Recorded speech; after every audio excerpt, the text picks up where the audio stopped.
How could my own brother pawn our family's heirloom necklace just to impress his girlfriend with a new car? When he shrugged and called it just old jewelry, I said nothing. But while he celebrated, I set in motion a quiet, legal reckoning that would leave him shocked and everyone else wondering how he never saw it coming. The October evening air carried a crisp bite as I pulled into my mother's driveway, the familiar sight of her modest two-story home bringing its usual comfort. Helen McAllister had always kept the house exactly as it was when Dad passed 5 years ago. Same burgundy shutters, same ceramic owl collection on the porch, same sense of quiet dignity that defined everything about her. I knocked twice before letting myself in with my key, calling out my arrival. "Mom? It's Ethan." "In the kitchen, honey," came her gentle voice, though something in its tone made me pause. There was a tremor there, a fragility I hadn't heard since the day we lost Dad. I found her standing at the kitchen island, methodically folding cloth napkins with the kind of precision that suggested she was trying to keep her hands busy. Her silver hair was pulled back in its usual neat bun, but her eyes were rimmed with red. "Mom, what's wrong?" I crossed to her immediately, placing a steadying hand on her shoulder. She looked up at me with those kind brown eyes that had comforted me through every childhood scraped knee and teenage heartbreak. "Oh, Ethan, I'm probably being silly. It's just—" She gestured vaguely towards the living room. "The necklace is gone." My stomach dropped. I knew exactly which necklace she meant. The delicate gold chain with its intricate Victorian pendant that had belonged to my great-grandmother Rosalind, passed down to Grandma Catherine, then to Mom. It had sat in its place of honor on the mantelpiece for as long as I could remember, displayed in a small glass case that caught the afternoon light. "Gone? What do you mean gone?" Before she could answer, the front door slammed with characteristic force, announcing my brother's arrival like a one-man parade. Trevor McAllister had never learned to enter a room quietly. Everything about him demanded attention, from his deliberately tousled dark hair to his expensive cologne that preceded him by several feet. "Hey, family," he called out, his voice carrying that particular brand of manufactured enthusiasm he used when he was pleased with himself. "Hope you're ready for some good news, because your boy Trevor just pulled off something amazing." He strutted into the kitchen wearing a leather jacket that probably cost more than most people's rent, his phone already in his hand as if documenting his own entrance.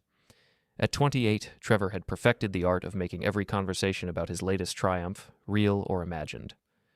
"Trevor," Mom said carefully, "we need to talk about— Actually, Mom, hold that thought. I've got something that's going to blow your minds." He was practically vibrating with excitement, scrolling through his phone with the manic energy of someone about to share what they considered earth-shattering news. "You know Maya's been driving that piece of junk Honda for like 3 years, right? Well, guess who just surprised her with a brand new Nissan Altima?" The silence that followed was deafening. Mom's face went pale, and I felt something cold and hard settle in my chest. "Trevor," I said slowly, "where did you get the money for a car?" He waved me off with the casual dismissiveness that had become his signature move whenever anyone questioned his methods. "Don't worry about the details, bro. I had it handled. Sometimes you've got to be creative, you know? Think outside the box." "What kind of creative?" The question came out sharper than I intended. Trevor's grin faltered slightly, but he recovered quickly, falling back on his usual deflection tactics. "Look, Ethan, I know you're the responsible one and all that, but not everything has to be some big analysis. Sometimes good things just happen to people who know how to make moves." Mom cleared her throat, her voice barely above a whisper. "Trevor, honey, the necklace from the mantelpiece. It's missing." For just a moment, maybe half a second, something flickered across Trevor's face. Guilt, maybe, or at least awareness. But it was gone so quickly I almost thought I'd imagined it. "Oh, that old thing?" He shrugged, the gesture so casual it felt like a slap. "Yeah, I needed some quick cash for Maya's surprise. It was just sitting there collecting dust anyway." The words hung in the air like smoke from a house fire. I stared at my brother, trying to process what he'd just admitted with all the concern of someone discussing the weather. "You pawned great-grandmother's necklace?" My voice was calm and unnervingly steady. "It's just old jewelry, Ethan. God, you're so sentimental about everything. It's not like anyone was wearing it." Trevor was already pulling up photos on his phone, apparently oblivious to the devastation he'd just caused. "Look, here's Maya with the car. Isn't she gorgeous?" She cried when I gave her the keys. "Real tears, man. That's how you know you did something right." I looked at my mother, whose face had crumpled like paper. 60 years of family history, 3 generations of women who had treasured that necklace, and Trevor had traded it away for girlfriend points without a second thought. "Trevor," I said, my voice carefully controlled, That necklace meant everything to Mom, to our whole family. He looked up from his phone with genuine confusion, as if I were speaking a foreign language. Come on, it's not that deep. Maya needed a car, I found a solution. That's what guys do. We solve problems. You should try it sometime instead of just, I don't know, whatever it is you do. The casual cruelty of it took my breath away. This wasn't just selfishness. This was a complete inability to see anyone else as real, as mattering. In Trevor's world, there was only Trevor, and everyone else existed to serve his needs. Mom excused herself to the bathroom, and I heard the soft sound of crying through the thin door. Trevor, meanwhile, had moved on to showing me pictures of Maya's reaction, apparently expecting me to share his enthusiasm. Look at this one. She's actually jumping up and down. I mean, when's the last time you made someone that happy, right? I wanted to grab him by the shoulders and shake him until something human rattled loose, but instead I just nodded and made appropriate sounds while he scrolled through his digital trophy collection. Let him enjoy his moment. Let him think he'd won. That night, after I'd helped Mom clean up from a dinner that none of us really ate, I sat in my apartment staring at my phone. The family group chat, Mom, Trevor, and me, had been quiet all evening until Trevor decided to share his triumph with the world. The notification popped up at 11:47 p.m. A photo of Trevor and Maya standing beside a gleaming silver Altima, both grinning like lottery winners. Maya looked genuinely happy, which made the whole thing worse somehow. She had no idea what her boyfriend had sacrificed to buy her affection. The caption filled me with sudden, intense anger. Thanks for making it all possible. That winky face felt like a knife between the ribs. He was actually thanking us, thanking the family whose heirloom he'd pawned, thanking his brother whose trust he'd betrayed countless times before. The sheer audacity of it was breathtaking. I set the phone down and walked to my kitchen window, looking out at the city lights scattered across the valley below. 28 years I'd been dealing with Trevor's selfishness, his casual cruelty, his absolute certainty that the world owed him whatever he wanted.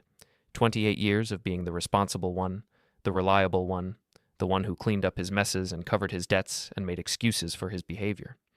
But something had shifted tonight. Maybe it was seeing Mom's face when she realized the necklace was gone. Maybe it was Trevor's complete lack of remorse, his inability to understand why anyone would be upset. Or maybe it was just that winky face, that smug little symbol that said he knew exactly what he'd done and expected us to thank him for it. I pulled out my laptop and started making a list. Not a revenge plan, not yet, just a careful inventory of facts. Trevor's habits, his weaknesses, his assumptions about how the world worked. Most importantly, his assumptions about me. He thought I was weak, passive, someone who would grumble and complain but never actually do anything.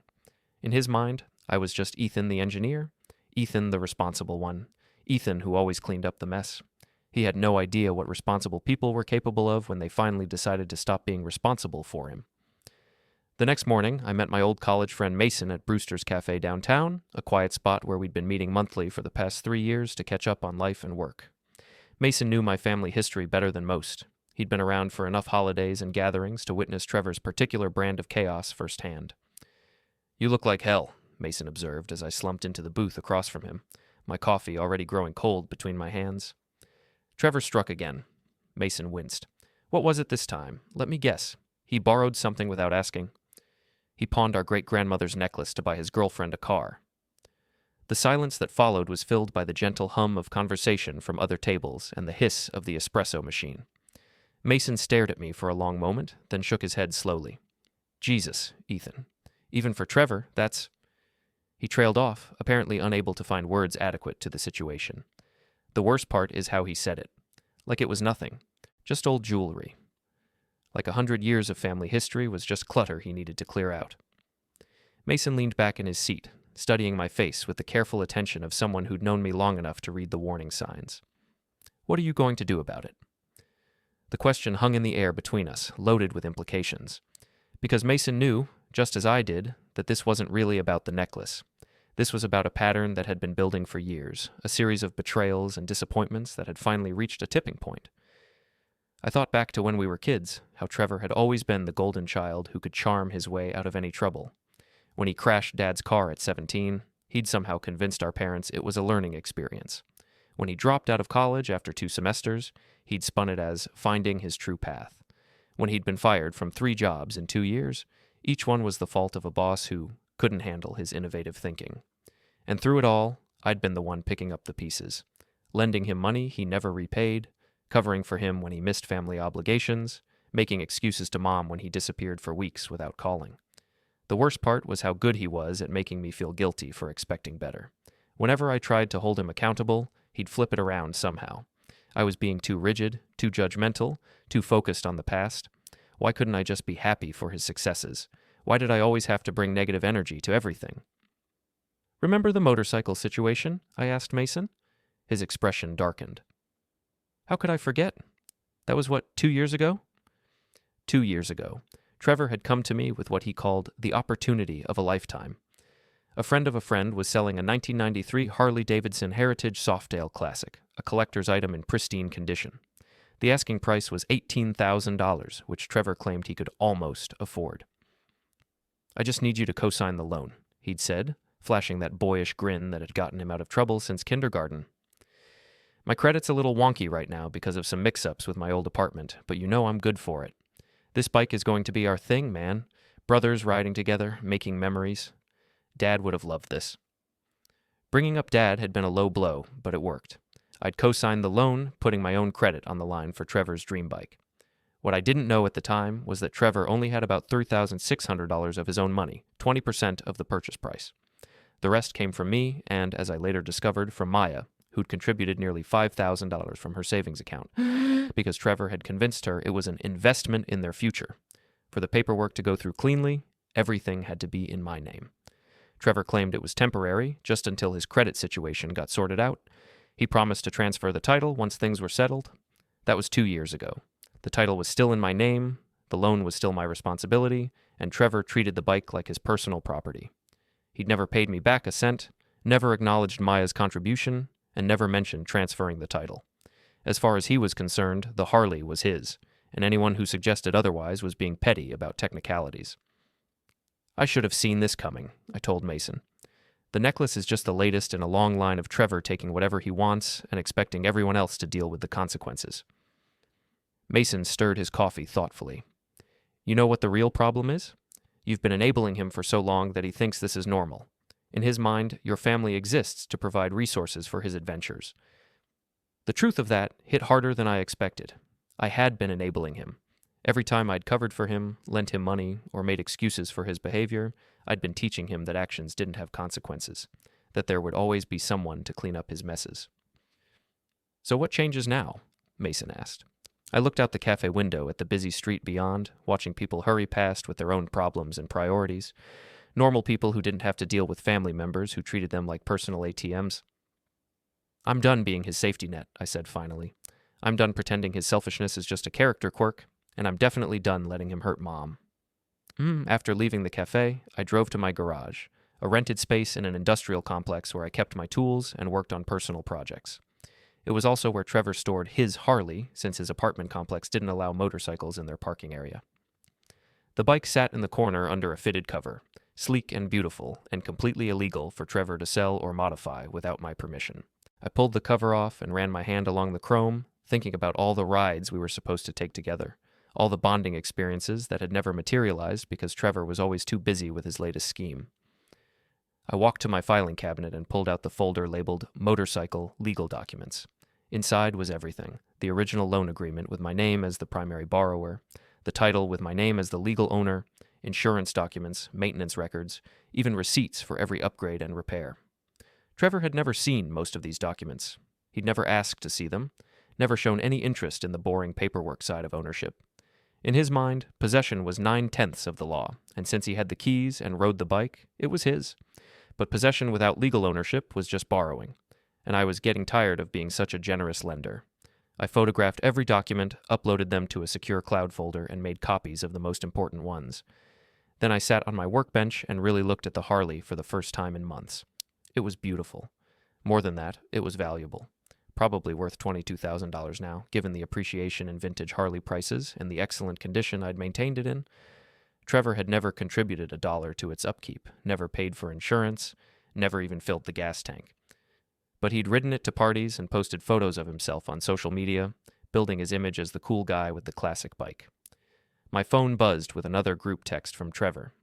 This time it was a photo of Maya showing off her new car to friends at her work, with the caption, "When you've got a man who knows how to take care of business."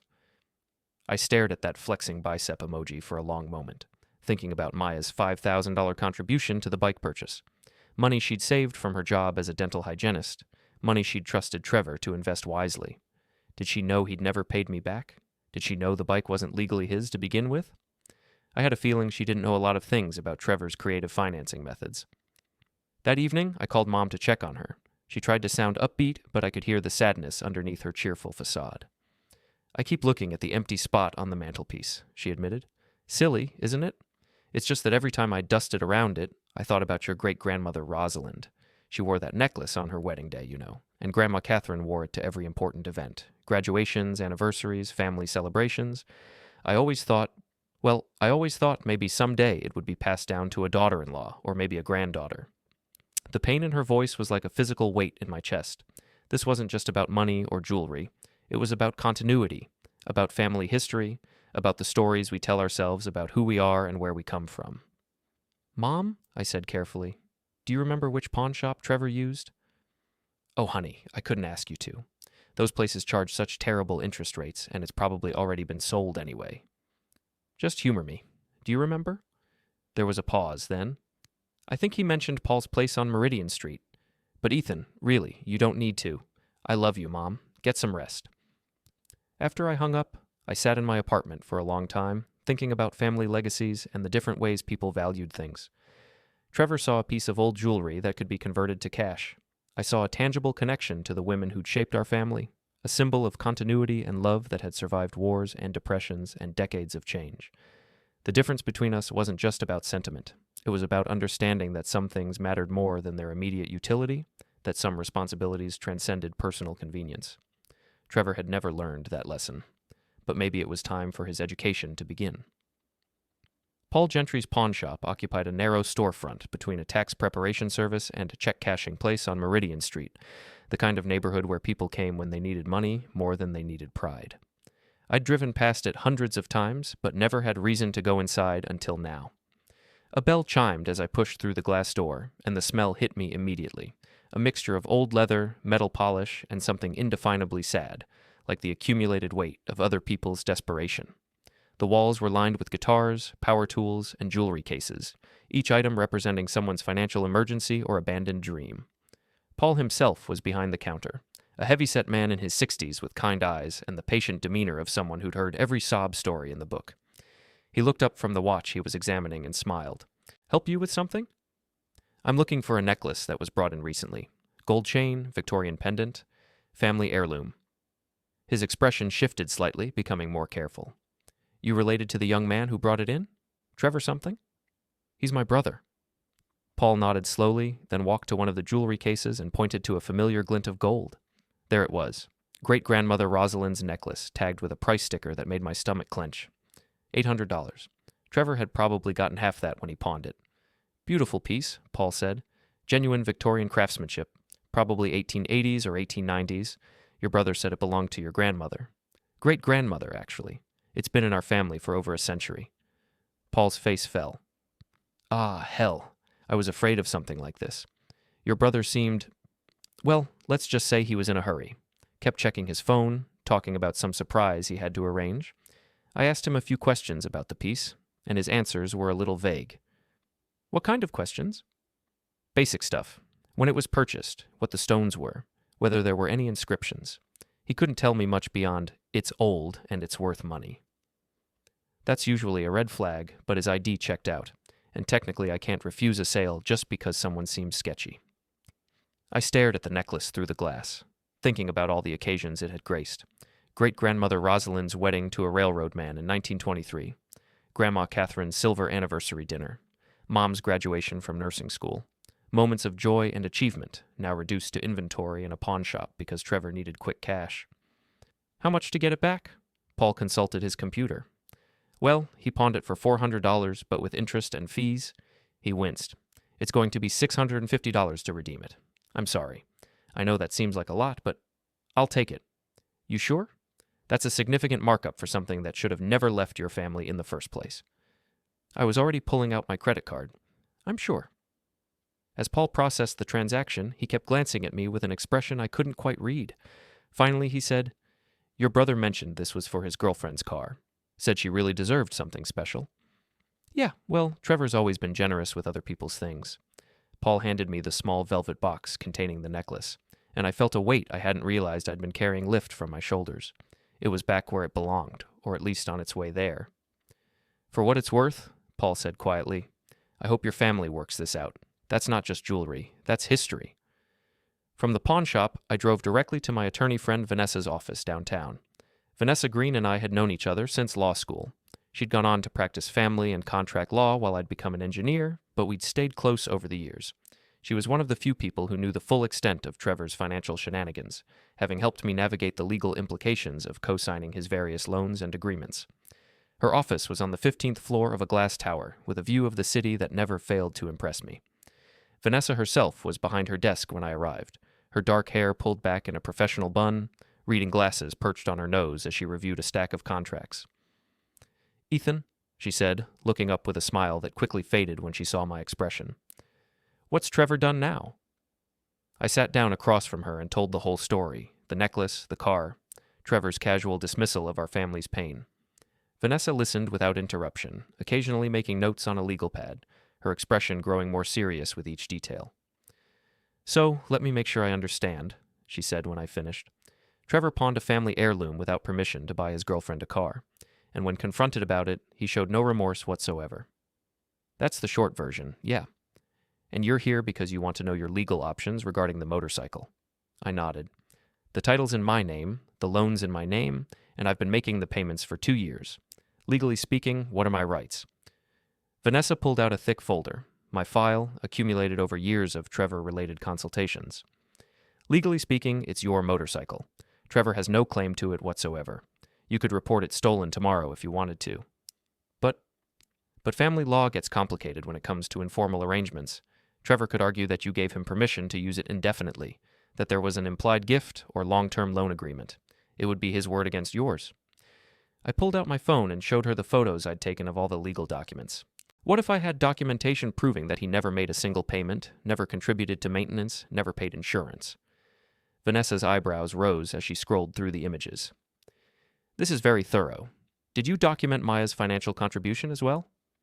I have her bank transfer records from when she sent Trevor the money. She thought she was investing in their shared future, but legally she has no claim to the bike either, since her name isn't on any of the paperwork.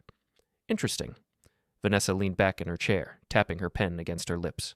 So theoretically, if you wanted to sell the motorcycle, you could do so without Trevor's permission or knowledge. Theoretically. And if you wanted to return Maya's investment to her, the money she contributed in good faith, that would be a gesture of goodwill with no legal implications. Also theoretically. Vanessa smiled, the kind of smile that had made her a formidable negotiator in family court.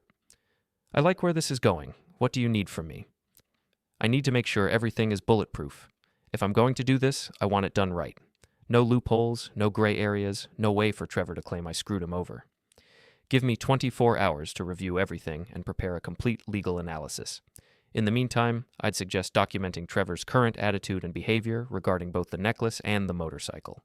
The more evidence you have of his sense of entitlement, the stronger your position becomes. As if on cue, my phone buzzed with another group text from Trevor. This time it was a video of him and Maya at dinner celebrating their amazing week. In the background, I could hear Trevor telling someone at another table about his investment strategy and how he'd turned some old family stuff into something actually useful. I showed the video to Vanessa, who shook her head in amazement. He's actually documenting his own callousness. That's helpful. Trevor's never been big on self-awareness. Well, his lack of self-awareness is about to become your strategic advantage. Go home, Ethan. Let me work on this. And whatever you do, don't tip your hand. Let him keep thinking you're just going to grumble and accept the situation. That evening, I returned to my apartment with the redeemed necklace safely in my jacket pocket. I sat at my kitchen table and opened the velvet box, studying the intricate metalwork and tiny pearls that had been crafted by hands that were dust long before I was born. My phone rang. Mom's number. Hi, honey. I just wanted to apologize for being such a mess yesterday. I know it's silly to get so emotional over a piece of jewelry.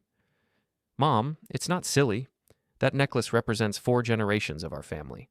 Trevor had no right to pawn it, and you have every right to be upset. I just don't understand how he could be so casual about it. When I tried to talk to him today, he actually seemed annoyed that I was still thinking about it. He said I should be happy that something good came out of old junk that was just taking up space. The casual cruelty of it made my jaw clench. What did you say to that? Nothing. What could I say? He's my son, Ethan. I love him, but sometimes I don't understand him at all.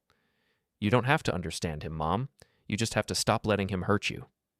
There was a long pause. What do you mean?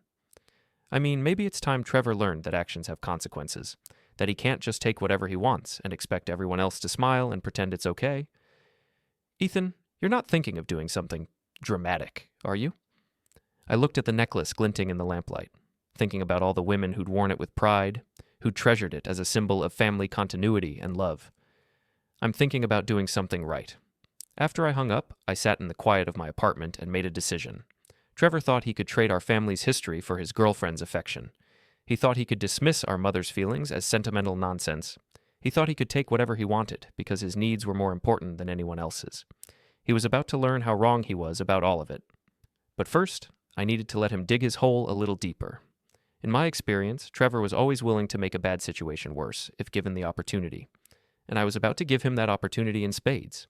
The next morning, I made my first stop at the DMV office on Broad Street, a bureaucratic nightmare of fluorescent lighting and endless lines that somehow felt appropriate for what I was about to do.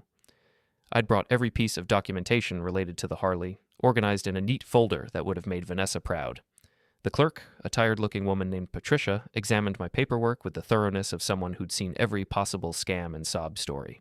After 20 minutes of cross-referencing databases and making photocopies, she looked up at me with something approaching respect. Everything checks out perfectly, Mr. McAllister. The motorcycle is registered in your name, the loan is in your name, and the insurance is current. You're the sole legal owner with full rights to sell, modify, or dispose of the vehicle as you see fit. And if someone else has been using it with my permission? That's between you and them. Legally speaking, they're borrowing your property. They have no ownership rights unless you formally transfer the title. I thanked Patricia and drove to my next stop. Hartwell Vintage Motorcycles, a specialty dealer I'd researched online.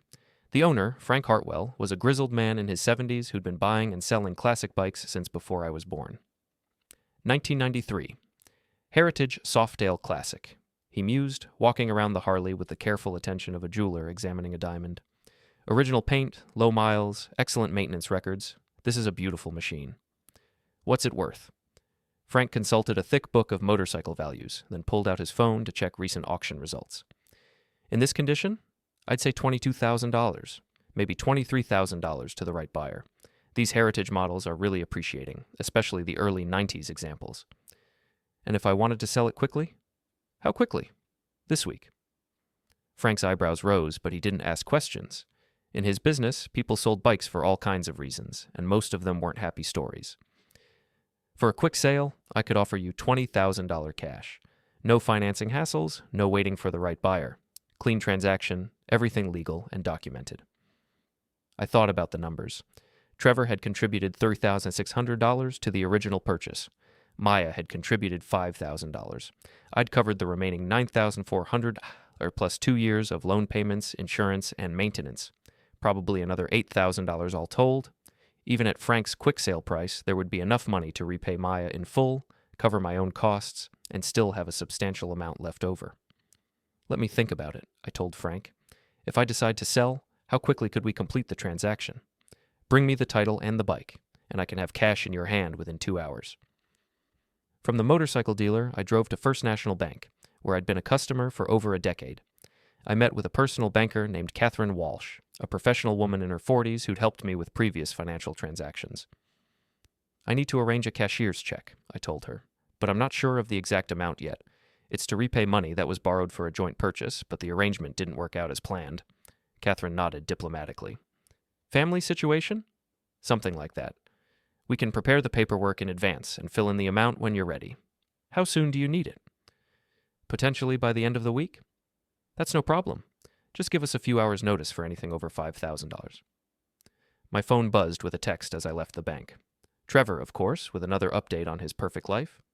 Maya's coworkers are so jealous of her car. One of them asked if I had any single brothers. The laughing emoji felt like salt in a wound. Trevor was actually enjoying the attention, basking in the praise for his generosity, while our mother sat at home staring at the empty space where her family's necklace used to be. I texted back, glad she's happy with it. His response came immediately. "That's what real men do, bro. We take care of our women. Maybe someday you'll understand." That flexing bicep emoji again. Trevor's favorite symbol for his own imagined masculinity, his belief that being a real man meant taking whatever you wanted and calling it providing for others. I screenshotted the conversation and added it to my growing file of evidence. Not for any legal purpose. I didn't need to prove Trevor was an ass in court, but because I wanted to remember exactly how he'd acted when the time came for consequences. That afternoon, I drove to Maya's apartment complex, a modest place in the suburbs where she'd lived since graduating from dental hygienist school. I wasn't planning to talk to her, not yet, but I wanted to see the car that had cost our family so much. There it was in the parking lot, a silver Nissan Altima with temporary tags, still shining with that new car gleam. It was a nice car, practical and reliable, exactly what someone like Maya would choose if she were making a sensible purchase with her own money. But she hadn't made this purchase.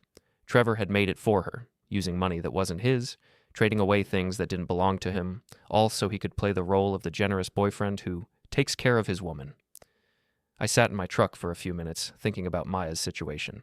She was innocent in all this, a hard-working woman who'd fallen for Trevor's charm and generosity, not knowing that his generosity was funded by other people's sacrifices. She'd contributed $5,000 of her own money to the motorcycle purchase because Trevor had convinced her it was an investment in their future. Now that same money had been indirectly converted into a car for her, but she had no idea of the true cost. She deserved to know the truth. More than that, she deserved to get her money back from this mess, even if Trevor never intended to repay her. I pulled out my phone and called Vanessa. "How's the legal review coming?" "Finished an hour ago. Ethan, you're in an incredibly strong position. Trevor has no legal claim to that motorcycle whatsoever, and his recent behavior actually strengthens your case if he tries to challenge anything." "What do you mean?"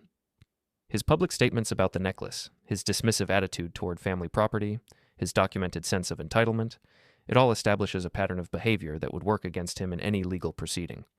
If he tries to claim you're acting maliciously, you can point to his own actions as justification." "And Maya's contribution?"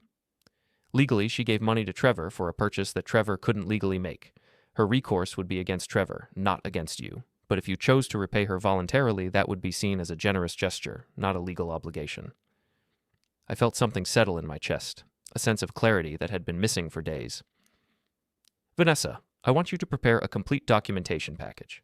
Every legal document, every financial record, every piece of evidence that proves my ownership of the motorcycle. If this goes sideways, I want to be absolutely bulletproof." "Already done. I'll have everything ready by tomorrow morning." That evening, I sat at my kitchen table with the redeemed necklace and a sheet of elegant stationery I'd bought for the occasion. I wrote a careful note in my best handwriting. "Maya, you contributed $5,000 toward the purchase of a motorcycle 2 years ago, believing you were investing in a shared future with Trevor. That was your money, earned through your hard work, and you deserve to have it back. The enclosed check represents the full amount of your original contribution with no strings attached. You owe nothing to anyone, and no one owes anything to you. Consider this a clean slate. I hope you enjoy your new car. You seem like a genuinely kind person, and you deserve happiness. Sincerely, Ethan McAllister." I sealed the note in an envelope along with a cashier's check for $5,000, money I was advancing from my own savings account, to be repaid when I sold the motorcycle. Tomorrow, I would leave it in Maya's mailbox, and she would discover that not everyone in the McAllister family believed in taking advantage of other people's generosity. As I prepared for bed, my phone buzzed with one final group text from Trevor. This time it was a photo of him polishing the Harley in my garage with the caption, "Getting the baby ready for a big road trip this weekend. Nothing beats the open road on a classic bike." I stared at that motorcycle emoji for a long time, thinking about Trevor's assumptions. He assumed the bike was his. He assumed I would never challenge him. He assumed he could keep taking and taking without any consequences. He was about to discover how dangerous assumptions could be. But first, I was going to let him make one more. I was going to let him plan his big road trip, let him invite his friends, let him build up his excitement for a weekend of showing off on his bike, because the higher he climbed, the farther he would fall. Friday morning arrived with the kind of crisp autumn clarity that made everything seem possible. I woke early, showered, and dressed in my best suit. Not because the occasion demanded formal wear, but because I wanted to feel completely in control when everything finally came together. My first stop was Vanessa's office, where she handed me a thick manila envelope containing every piece of documentation that proved my ownership of the Harley. Title, loan agreements, insurance records, maintenance receipts, bank statements showing every payment I'd made. It was all there, organized with legal precision and backed by irrefutable evidence. "This is bulletproof," Vanessa said, tapping the envelope. "If Trevor wants to challenge any of this, he'll need to prove he has some legal claim to the motorcycle. And based on everything you've shown me, that's impossible." "What about the informal arrangement argument? Him claiming I gave him permission to use it indefinitely?" "That's why I included the payment records. If you had given him the bike, you wouldn't have continued making loan payments, insurance payments, and maintenance costs for 2 years. Your ongoing financial investment proves this was always a loan arrangement, not a gift." I tucked the envelope into my briefcase, feeling the weight of it like armor. "Thank you, Vanessa, for everything. Just promise me you'll call if this gets complicated. Trevor doesn't strike me as someone who accepts defeat gracefully." From Vanessa's office, I drove to Hartwell Vintage Motorcycles, where Frank was waiting with a purchase agreement and a cashier's check for $20,000. The paperwork was straightforward. I was selling my legally owned motorcycle to a licensed dealer for fair market value. Everything above board, everything documented, everything completely within my rights as the title holder. "When do you want to pick it up?" I asked Frank. "I can have my transport truck at your garage by noon if that works for you." "Perfect." My next stop was First National Bank, where Catherine Walsh had prepared a cashier's check for $5,000 made out to Maya Rivers. I also withdrew $1,000 in cash, money I would need to complete the necklace situation. "Big day?" Catherine asked as she processed the transactions. "You could say that." From the bank, I drove back to Paul's pawn shop, where I'd arranged to make a final payment on some additional items. Paul looked surprised to see me again so soon. "Back for something else?" "I wanted to ask about the interest and fees on my brother's transaction. The necklace redemption?" Paul consulted his computer. "Well, you paid the $650 to get it back. Your brother originally got $400 for it, so the shop made $250 on the deal." I placed $400 in cash on the counter. "I'd like to make a donation to your discretionary fund. Sometimes people pawn things they shouldn't, and they need help getting them back." Paul stared at the money, then at me. "That's very generous, Mr. McAllister. Let's just say I believe in helping people recover what they've lost." My final preparation stop was Maya's apartment complex. I parked near the mailboxes and waited until the area was clear, then quickly deposited the envelope containing her check and my note. By the time she got home from work, she would discover that someone in Trevor's family actually believed in keeping promises and honoring debts. With all the pieces in place, I drove to my garage to wait for Frank's transport truck. The Harley sat in its usual spot, pristine and beautiful, completely unaware that it was about to become the centerpiece of a very expensive lesson in consequences. My phone buzzed with a group text from Trevor. "Road trip starts tomorrow morning. Meeting at my place at 8 a.m. for the big send-off. Ethan, you should come watch your big brother show you how it's done." I stared at that sunglasses emoji, marveling at Trevor's complete confidence in his own invincibility.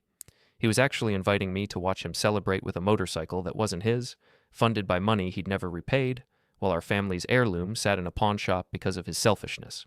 Except the heirloom wasn't in the pawn shop anymore. It was in my apartment, waiting to be returned to Mom, and the motorcycle wasn't going to be available for any road trips. I texted back, "Wouldn't miss it." Frank's truck arrived exactly at noon, operated by 2 professional transport specialists who treated the Harley with the respect it deserved. They loaded it carefully, secured it properly, and handed me a receipt confirming the transfer of ownership. Just like that, the motorcycle that had caused so much conflict was gone, converted into a cashier's check and a lesson in legal ownership. That afternoon, I drove to Mom's house with the redeemed necklace in my jacket pocket. I found her in her garden, tending to the late-blooming roses that had been Dad's pride and joy. She looked up as I approached, shading her eyes against the afternoon sun. "Ethan, honey, what a nice surprise." "I have something for you." I pulled out the velvet box and placed it in her hands. Mom opened it slowly, and her face crumpled when she saw the familiar gold chain and Victorian pendant nestled inside. "Oh my God. Ethan, how did you—" "The expense must have been—" "It's back where it belongs, Mom. That's all that matters." She lifted the necklace from the box with trembling fingers, holding it up to catch the light. I thought I'd never see it again. When Trevor said it was just old jewelry, I thought maybe he was right. Maybe I was being sentimental about something that didn't really matter. "It matters," I said firmly. "It matters because great-grandmother Rosalind mattered, because Grandma Catherine mattered, because you matter, and because some things are more important than their immediate cash value."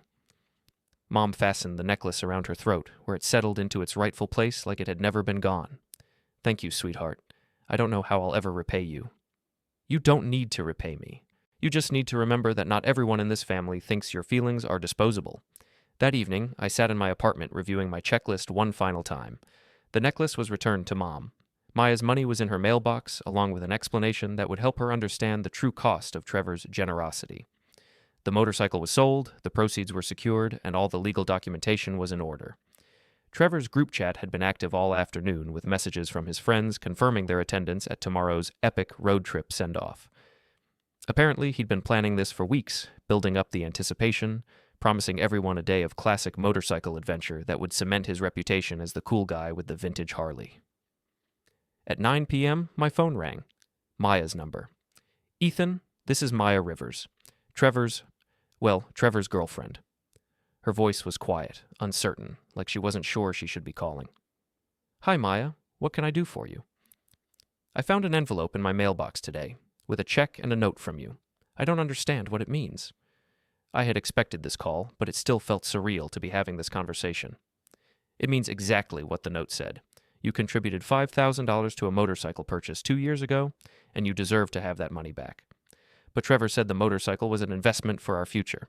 He said it was appreciating in value and that we'd sell it someday when we needed the money for a house or something. Maya, I need to ask you something, and I want you to think carefully before you answer.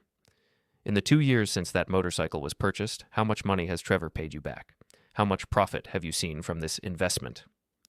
The silence stretched long enough that I knew she was really considering the question. "None," she said finally. "But he said these things take time, that the market wasn't right yet." "The motorcycle was never legally Trevor's to sell. It's been titled in my name since the day it was purchased. Trevor couldn't have sold it even if he wanted to." Another long silence. "I don't understand. Why would he tell me it was an investment if he couldn't even sell it?" "That's a question you'll have to ask Trevor." "The check you sent me, where did this money come from?" "From the sale of the motorcycle. I sold it today and used part of the proceeds to repay your original contribution. You're out of the deal completely. No money owed to anyone, no money owed by anyone." I could hear her breathing on the other end of the line, processing the implications. "Does Trevor know about this?" "He will tomorrow morning." "Oh, God. He's been planning this big road trip with his friends. He's been talking about it for weeks, posting about it online. Everyone's going to be there." "I know." "Ethan, I had no idea. About the title, about the legal ownership. Trevor told me you were just helping with the paperwork because you had better credit." "You weren't supposed to know, Maya. Trevor's very good at managing information to his advantage. What should I do with this check?" "Whatever you want. It's your money. You earned it, you saved it, and you trusted someone with it who didn't deserve your trust. Now you have it back." After I hung up, I sat in the quiet of my apartment and thought about tomorrow morning. In about 11 hours, Trevor would arrive at his parking garage expecting to find his motorcycle ready for a grand adventure. Instead, he would find an empty space and a brother who was finally done being taken advantage of. I set my alarm for 7 a.m. and went to bed, sleeping better than I had in weeks. I arrived at Trevor's apartment complex at 7:45 a.m., parking where I could see the motorcycle storage area but remain inconspicuous. The morning was crisp and clear, perfect weather for a road trip that wasn't going to happen. Trevor's friends started arriving right on schedule. 5 guys on various motorcycles, all dressed in leather and denim, all excited about riding with the legendary heritage Softail they'd heard so much about. I recognized a couple of them from social media photos. Derek, who worked at the same retail store as Trevor, Mason, who fancied himself a motorcycle influencer, and 3 others whose names I didn't know, but whose enthusiasm was obvious. They gathered in the parking lot, engines rumbling, checking their phones and waiting for Trevor to make his grand entrance. At exactly 8 a.m., Trevor appeared, strutting across the parking lot like he owned the world.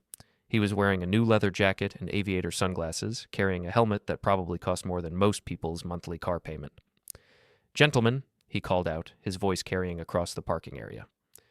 "Ready to see what a real motorcycle looks like."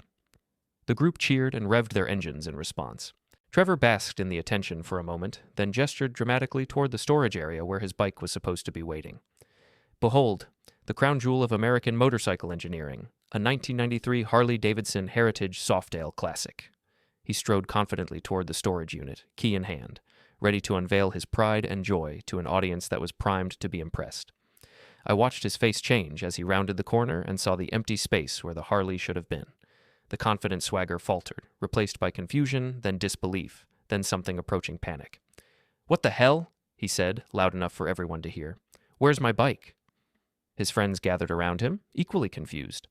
Derek pulled out his phone and started recording. Apparently this was supposed to be content for social media, and he hadn't realized the script had changed.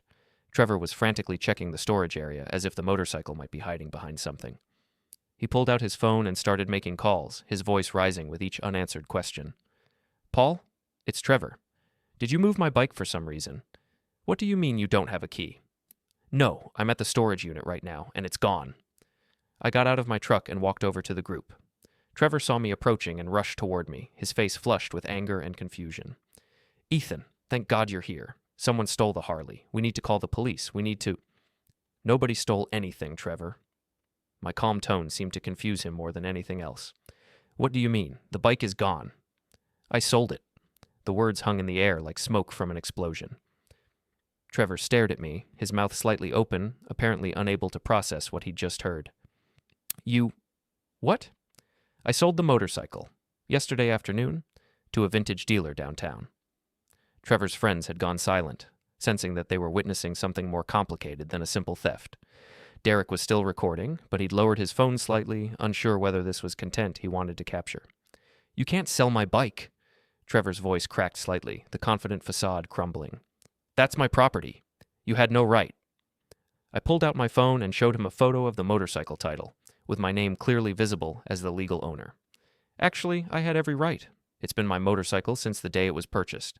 My name on the title, my name on the loan, my money making the payments for 2 years. "But we had an agreement. You were just helping me with the paperwork. We had an arrangement where I let you borrow my motorcycle. Now that arrangement is over." Trevor looked around at his friends, who were watching this exchange with growing fascination. This wasn't the story he'd told them. In his version, he was the successful guy with the classic bike, not someone who'd been borrowing his brother's property for 2 years. "This is insane." Trevor's voice was getting louder, more desperate. "You can't just decide to sell something without telling me. I had plans. I told everyone we were going on this trip." "You mean like how you decided to pawn our great-grandmother's necklace without telling anyone? Like how you had plans for Maya's car that were more important than our family's history?" The mention of the necklace seemed to hit Trevor like a physical blow. For the first time since I'd known him, he looked genuinely uncertain, like he was beginning to understand that this wasn't a misunderstanding he could charm his way out of. "That's completely different," he said, but his voice lacked conviction. "How is it different?" Because that was just old jewelry. This is a motorcycle. This is important." I let those words settle over the group. Derek was definitely recording now, and I could see a couple of the other guys exchanging glances that suggested they were re-evaluating their opinion of Trevor. So when you take something that belongs to our family and sell it for your own purposes, it's just old jewelry. But when I sell something that legally belongs to me, it's important property that I have no right to touch. Trevor opened his mouth to respond, then closed it again. For once in his life, he seemed to realize that his usual tactics weren't going to work. Maya's car pulled into the parking lot at that moment, and I saw her get out and walk toward us. She was carrying the envelope I'd left in her mailbox, and her expression was carefully neutral. "Trevor," she said quietly, "we need to talk." Trevor spun toward her, apparently hoping for support. "Maya, thank God. Tell Ethan he can't just steal my motorcycle." Maya held up the envelope. "Is it true that the motorcycle was never legally yours? That Ethan has been making all the payments while you told me it was an investment in our future?" The question hit Trevor like a slap. He looked from Maya to me to his friends, all of whom were waiting for an answer. "It's complicated," he said finally. "There were legal technicalities, but—" "It's not complicated," I interrupted. "The motorcycle was mine. You borrowed it. Now I've sold it and used part of the proceeds to pay Maya back the $5,000 she contributed, since you apparently never intended to do that yourself." Trevor's face went white. "You gave her money? Where did you get—" "From the sale of my motorcycle." The group was completely silent now, watching this family drama unfold with the fascination of people witnessing a car crash. Derek had given up any pretense of discretion and was openly filming everything. Trevor looked around at the faces surrounding him, his friends, his girlfriend, his brother, and seemed to realize for the first time that he was completely isolated. No one was coming to his rescue. No one was buying his version of events. "This is nonsense," he said, but his voice was weak, defeated. You're making me look like some kind of criminal in front of everyone. I'm not making you look like anything, Trevor. I'm just telling the truth about what happened. But the necklace was just sitting there. No one was using it. And the motorcycle was just sitting in a garage. No one was using it. Trevor's mouth opened and closed like a fish gasping for air. He was finally beginning to understand the parallel, finally seeing how his own logic sounded when applied to his situation. That's not the same thing. Why not? Because, he struggled for words, looking increasingly desperate. Because it's just an old bike. The words came out before he could stop them, and I saw the exact moment he realized what he'd said. The exact moment he understood that he'd just used the same dismissive language about the motorcycle that he'd used about our family's necklace. I smiled, feeling a sense of completion that was almost